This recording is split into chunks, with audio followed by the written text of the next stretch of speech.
നമസ്കാരം, ടൈം മീഡിയയിലേക്ക് സ്വാഗതം. നിങ്ങളുടെ ഫോണിൽ ഒരു 5 മിനിറ്റ് കൊണ്ട് യാതൊരു രേഖകളുമില്ലാതെ ലോൺ കിട്ടുമെന്ന് പറയുന്ന മെസ്സേജുകൾ തുടരെ വരാറില്ലേ?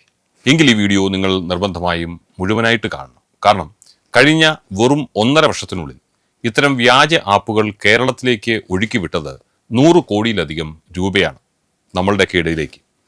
ഈ കെണിയിൽ വീഴുന്നവരിൽ 80% പിള്ളേരാണ്.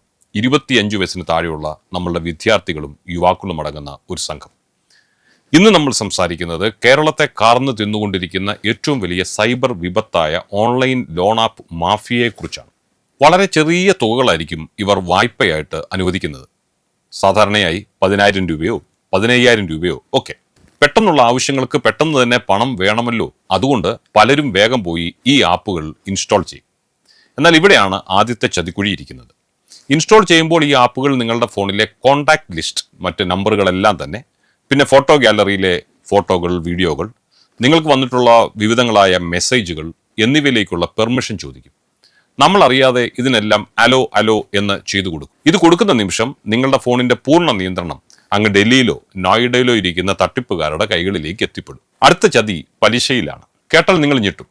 വാർഷിക പലിശയായി ഇവർ ഈടാക്കുന്നത് 36% മുതൽ 500% വരെയാണ്. അതും സർവീസ് ചാർജ് എന്ന പേരിൽ വലിയൊരു തുക മുൻകൂറായി പിടിച്ചെടുത്ത ശേഷം മാത്രമേ ബാക്കി തുക നിങ്ങളുടെ അക്കൗണ്ടിലേക്ക് അവർ നൽകുകയുള്ളൂ. തിരിച്ചടവങ്ങാൻ ഒരു ദിവസം മുടങ്ങിപ്പോയിട്ടുണ്ടെങ്കിൽ ഇവരുടെ തനി നിറം പുറത്തു വരും. പിന്നെയാണ് ഭീഷണിയുടെ ആരംഭം. ആദ്യം അവർ വിളിക്കുന്ന നിങ്ങളുടെ ഫോണിലുള്ള അച്ഛൻ, അമ്മ, സുഹൃത്തുക്കൾ, അല്ലെങ്കിൽ ഓഫീസിലെ ബോസ് എന്നിവരെയാവും. ഇതെവിടുന്ന് കിട്ടുന്നു ഈ നമ്പറുകൾ? ആദ്യം നിങ്ങൾ അലോ ചെയ്ത് കൊടുത്തപ്പോൾ നിങ്ങളുടെ ഫോണിലെ കോൺടാക്റ്റിൽ നിന്നും അവർ നിങ്ങൾക്ക് ഏറ്റവും വേണ്ടപ്പെട്ടതും നിങ്ങൾ ഏറ്റവും കൂടുതൽ വിളിക്കുന്നവരുമായ ആളുകളുടെ നമ്പറുകളെ പ്രത്യേകം സ്റ്റാർ ചെയ്ത് വെക്കും. അങ്ങനെ അവരെ വിളിച്ച് നിങ്ങളുടെ വീരകഥകളൊക്കെ അവരോട് പറഞ്ഞു തുടങ്ങും. ഇനി ഇത് ഫലിച്ചില്ലെങ്കിലോ, അവർ നിങ്ങളുടെ ഫോണിൽ നിന്ന് ചോർത്തിയെടുത്ത നിങ്ങളുടെ തന്നെ ഫോട്ടോകൾ, അല്ലെങ്കിൽ നിങ്ങളുടെ പ്രിയപ്പെട്ടവരുടെ ഫോട്ടോകൾ മോർഫി ചെയ്ത് അശ്ലീല ചിത്രങ്ങളാക്കി വാട്സാപ്പിലൂടെ നിങ്ങളുടെ ബന്ധുക്കൾക്കും സുഹൃത്തുക്കൾക്കും ബോസിനുമൊക്കെ അയച്ചു കൊടുക്കുമെന്ന് ഭീഷണിപ്പെടുത്തും. സിം ബോക്സുകൾ ഉപയോഗിക്കുന്നത് കൊണ്ട് നിങ്ങൾ ഒരു നമ്പർ ബ്ലോക്ക് ചെയ്ത് വിട്ടാലും അവർ നിമിഷങ്ങൾക്കകം വേറെ നമ്പറിൽ വിളിച്ച് നിങ്ങളെ ശല്യപ്പെടുത്തിക്കൊണ്ടേയിരിക്കും. ഇതൊക്കെ കേൾക്കുമ്പോൾ നിങ്ങളിൽ ചിലരെങ്കിലും ഇങ്ങനെയൊക്കെ പറയാൻ സാധ്യതയുണ്ട്, ഇതൊക്കെ ഇദ്ദേഹം ഊതി വീർപ്പിച്ച വാർത്തകളായിട്ട് ഓരോ ദിവസവും വേറെ വിഷയമൊന്നുമില്ലാഞ്ഞിട്ട് വിടുന്നതാണെന്ന്. ഇങ്ങനെയൊന്നും സംഭവിക്കാൻ നമ്മുടെ കേരളത്തിൽ ഒരു ഇടയുമില്ലെന്ന് കരുതുന്നുണ്ടെങ്കിൽ ഒരു സംഭവകഥ ഞാൻ നിങ്ങളോട് പറയാം. അപ്പോൾ നിങ്ങൾക്ക് വിശ്വാസം വരും. അടുത്തിടെ കേരളത്തെ കണ്ണീരിലാഴ്ത്തിയ ഒരു സംഭവമുണ്ട്. കണ്ണൂർ അഞ്ചരക്കണ്ടി ദന്തൽ കോളേജിലെ നിതിൻ രാജ് എന്ന വിദ്യാർത്ഥിയുടെ ദാരുണമായ മരണം.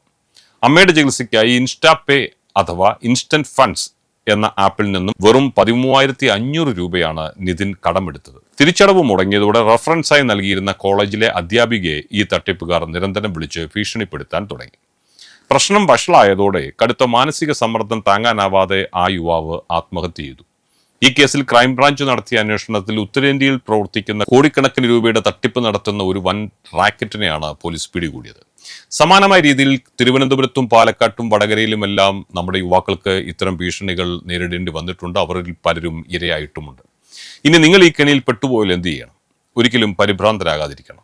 നാണക്കേട് ഭയന്ന് പണം കൊടുത്ത് ഒതുക്കാൻ ഒന്നും ശ്രമിച്ചേക്കരുത്. പണം കിട്ടും തോറും, നിങ്ങൾ കൊടുക്കും തോറും അവർ വീണ്ടും വീണ്ടും ചോദിച്ചുകൊണ്ടിരിക്കും. ഒന്നാമതായി, പണം അടയ്ക്കാതിരിക്കുക. തട്ടിപ്പുകാർ ആവശ്യപ്പെടുന്ന പണം ഒരിക്കലും കൈമാറരുത്. 2, ഫോൺ എയർപ്ലെയിൻ മോഡിലാക്കുക. ശല്യം സഹിക്കാൻ വയ്യാതാകുമ്പോൾ ഫോണിനെ തൽക്കാലം എയർപ്ലെയിൻ മോഡിലേക്ക് മാറ്റുക. ഭീഷണി സന്ദേശങ്ങളുടെ സ്ക്രീൻഷോട്ട് എടുത്ത് സൂക്ഷിച്ചു വെക്കുക. പോലീസിനെ വിവരം എത്രയും വേഗം അറിയിക്കണം. തട്ടിപ്പ് നടന്ന് പണം നഷ്ടപ്പെട്ടാൽ ഉടൻ തന്നെ 1930 എന്ന കേന്ദ്ര സർക്കാരിന്റെ സൈബർ ഹെൽപ്പ് ലൈനിൽ നിങ്ങൾ വിളിച്ച് വിവരങ്ങൾ അറിയിക്കണം. കൂടാതെ കേരള പോലീസിന്റെ പ്രത്യേക വാട്സ്ആപ്പ് നമ്പറായ 94 979 80 900 എന്ന നമ്പറിലേക്ക് നിങ്ങളുടെ പരാതികളും സ്ക്രീൻഷോട്ടുകളും നേരിട്ട് അയച്ചു കൊടുക്കാവുന്നതാണ്. കേന്ദ്ര സർക്കാരിന്റെ സൈബർ ക്രൈം പോർട്ടലിലും നിങ്ങൾക്ക് പരാതി നൽകാം. അപ്പോൾ സുഹൃത്തുക്കളെ, സാമ്പത്തിക ബുദ്ധിമുട്ടുകൾ എല്ലാവർക്കും ഉണ്ടാകാം. അതിൽ നിന്ന് ആർക്കും ഒഴിവില്ല. എന്നാൽ അതിന് പരിഹാരം ഇത്തരം വ്യാജ ആപ്പുകളല്ല. RBI അംഗീകാരമില്ലാത്ത ഒരു ആപ്പും നിങ്ങളുടെ ഫോണിൽ ഇൻസ്റ്റാൾ ചെയ്യരുത്. ഈ വീഡിയോ നിങ്ങളുടെ സുഹൃത്തുക്കൾക്കും കുടുംബാംഗങ്ങൾക്കും ഷെയർ ചെയ്ത് കൊടുക്കണം. നിങ്ങളുടെ ഒരു ഷെയർ ചിലപ്പോൾ ഒരു ജീവൻ രക്ഷിക്കാൻ ഉപകരിച്ചേക്കാം.